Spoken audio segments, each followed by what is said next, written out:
Some people have questions. Other people have answers. Some people don't know how to ask these questions. And the people with answers can't give these answers.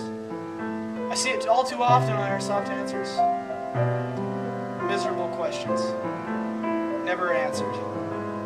So today, I'm going to show you guys how to ask a proper question and get it answered on Airsoft Answers. So here are my top 6 hints as a moderator to get your question answered. The first one is to be descriptive. Posting links to pictures is going to help, and posting links to video is going to be even better, above and beyond what any written word can do.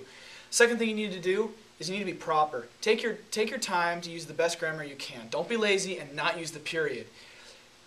Take your time to ensure that the question actually makes sense, so I don't have to go back and say your question was removed because it didn't make any sense. 3, don't use vulgarity or curse words. I've used kind of nasty words, so I need to not do that anymore. I apologize for using that. But as from now on, no vulgarity or curse words, like or or even that too. Fourth thing you need to not do is beg for an answer. We will get to it as soon as we have it. If you post a "please answer," it's apparent that you have no need for a real answer, and and anybody with half a brain and a computer will answer your question quite kindly for you. The fifth thing you guys need to take care of is don't ask the which gun question. I remove like 5 or 6 of these questions a day. It's obnoxious, and it's an unanswerable question. It's a matter of opinion. And the sixth hint that you guys need to do is be polite, please. It really helps everybody else out.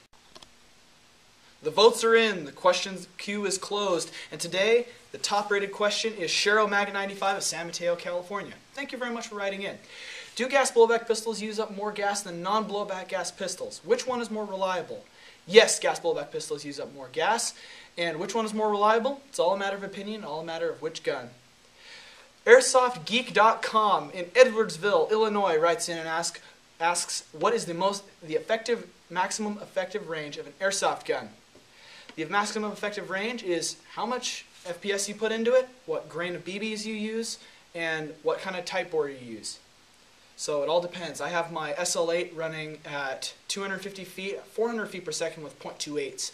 Although I've seen the Dragunov, the SVD Dragunov by Real Sword shoot 100 yards easy and dropping people with .30s or higher. Domination 101 in Manitoba, Canada asked, does a longer inner barrel affect range? And if so, how much range increase can I see between a 363 inner barrel and a 550 inner barrel? Most people will tell you yes, and typically yes. But then again, I've seen the Systema PTW. It's like over $1.50 worth of gun. And I've seen it nail people at 100 yards. And it has a 363 length inner barrel. It's a tight bore, and it uses the appropriate weight BBs. So honestly, all it really matters is a good BB weight to FPS match.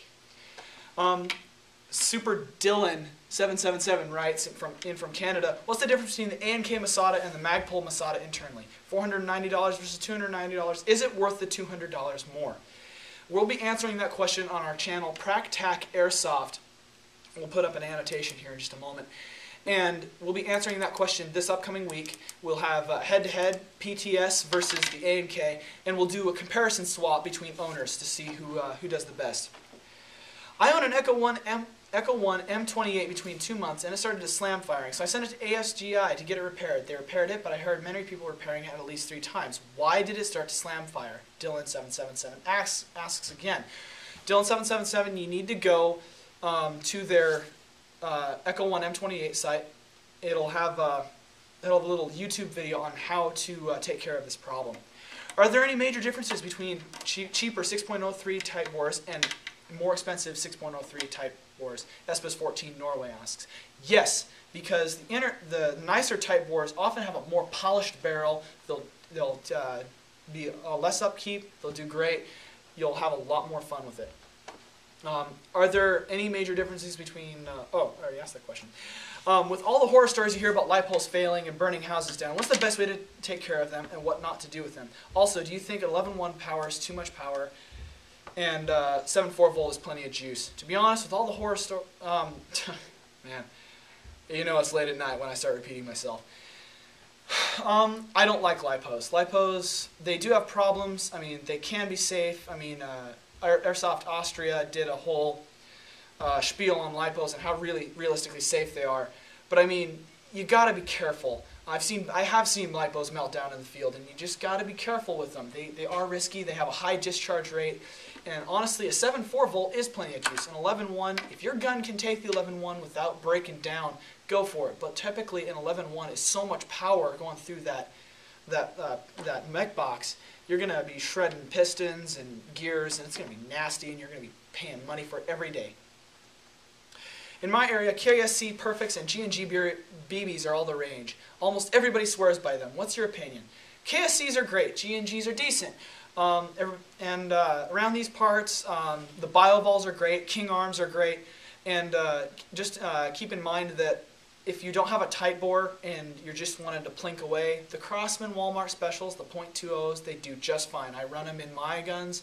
I've never had a problem with them. They're very consistent. Never had a problem with them at all, never will. So that wraps up our questions for this week. If you didn't get your question answered, don't forget to ask it again. We will get to it. And don't forget to vote it up, because that's what got the questions answered. I'm Reno from Practac Airsoft. Don't forget to tune in to Airsoft Answers next week. Subscribe, and don't forget to rate the channel. And we'll catch you all next week. Again, I'm Reno from Practac Airsoft.